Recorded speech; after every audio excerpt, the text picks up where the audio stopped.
Hi. இப்போ நான் என்ன பேச போகிறேன்னா, ரொம்ப ரொம்ப முக்கியமான விஷயம். இந்த உலகத்தில் இதுக்கப்புறம் நடக்க வேண்டியதை நான் சொல்ல போகிறேன். இது நானா என்னுடைய சொந்த ஞானத்தில் நான் சொல்லலை. பைபிளில் உள்ள தீர்க்க தரிசனங்கள் உலகத்தில் எவ்வளோ ஃபாஸ்ட்டாக நடக்குது அப்படின்னு நீங்கள் கண்டிப்பாக இதை நீங்கள் சிந்திக்கணும்.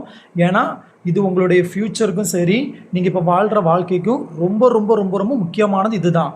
இதை விட முக்கியமானது வேறு எதுவுமே கிடையாது. நான் சொல்கிறது கேளுங்க. இஸ்ரேலுக்கு எதிராக ரஷ்யா வரும் அப்படின்னு பைபிளில் தீர்க்க தரிசனம் இருக்குது. இப்போது ரஷ்யா, சீனா, ஈரான், துருக்கி அது சம்மந்தமான ஒரு அரபு நாடுகள் ஒரு சில கூட்டணி சேர்ந்துருக்காங்க இஸ்ரேலை தாக்குறதுக்கு.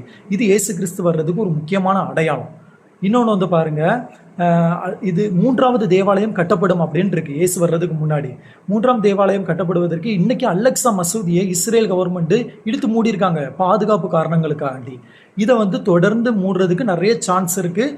ஏன்னா இஸ்ரேல் கவர்மெண்ட் பார்த்தீங்க அப்படின்னா பலிகள் செலுத்தணும், யூதர்களுடைய சடங்குகளை பண்ணுறதுக்கு அந்த இடத்துல தான் முன்னாடி எங்களுக்கு தேவாலயம் இருந்ததாக அவங்க நம்புகிறாங்க 4000 வருஷத்துக்கு முன்னாடி. இப்போ அந்த இடத்துல மசூதி இருக்கிறதுனால அதை இடிச்சிட்டு அந்த இடத்துல தேவாலயம் கட்டணும் அப்படின்னு அவங்க ரொம்ப தீவிரமாக இருக்கிறாங்க. அந்த காரியங்கள் உலகத்தில் வேகமாக இஸ்ரேல் கவர்மெண்ட் பண்ணிக்கிட்டு இருக்காங்க. சரிங்களா? அப்போ இஸ்ரேலுக்கு எதிராக ரஷ்யா வரப்போது, அது ஏசப்பாவோட வருகைக்கு மிக முக்கியமான அடையாளம். 2வது, அலெக்சா மசூதி இருக்கிற இடத்துல 3வது தேவாலயம் கட்ட போகிறாங்க இஸ்ரேல் கவர்மெண்ட்டு. அது இயேசுவோடைய வருகைக்கு மிக முக்கியமான அடையாளம். அந்த தேவாலயம் கட்டுறதுக்கு முன்னாடி ரகசிய வருகை வரப்போகுது, இயேசுவோட வருகை. அது மிக முக்கியமான அடையாளம். தேவாலயம் கட்டின பிறகு பாருங்கள், அர்மகதோன் யுத்தம் வரப்போகுது. தேவாலயத்தை கட்டப்போகிறது யார்? சர்வாதிகாரி அப்படின்றது. இன்னொன்று, அமெரிக்காவுடைய வல்லரசு வீழ்ச்சி அடைந்து ஐரோப்பிய யூனியனுடைய 10 நாடுகள் சேர்ந்த ஒரு கூட்டமைப்பு உலகத்தை ஆளப்போகுது அப்படின்னு பைபிளில் தீர்க்க தரிசனம் இருக்குது. அதுவும் நடக்குது. அமெரிக்கா ஏற்கனவே நிறைய கடன் ஆயிடுச்சு. இப்போ நிறைய போர்கள் அதில் சம்மந்தப்படுறதுனால ஏகப்பட்ட வீழ்ச்சியை சந்திச்சுட்டு வர்றாங்க. அவங்களுடைய டாலரை பற்றி ஒரு நம்பிக்கை இல்லாத ஒரு நிலைமை தான் இன்றைக்கி உலகத்தில் எல்லா நாடுகள்லையும் இருக்குது. சரிங்களா?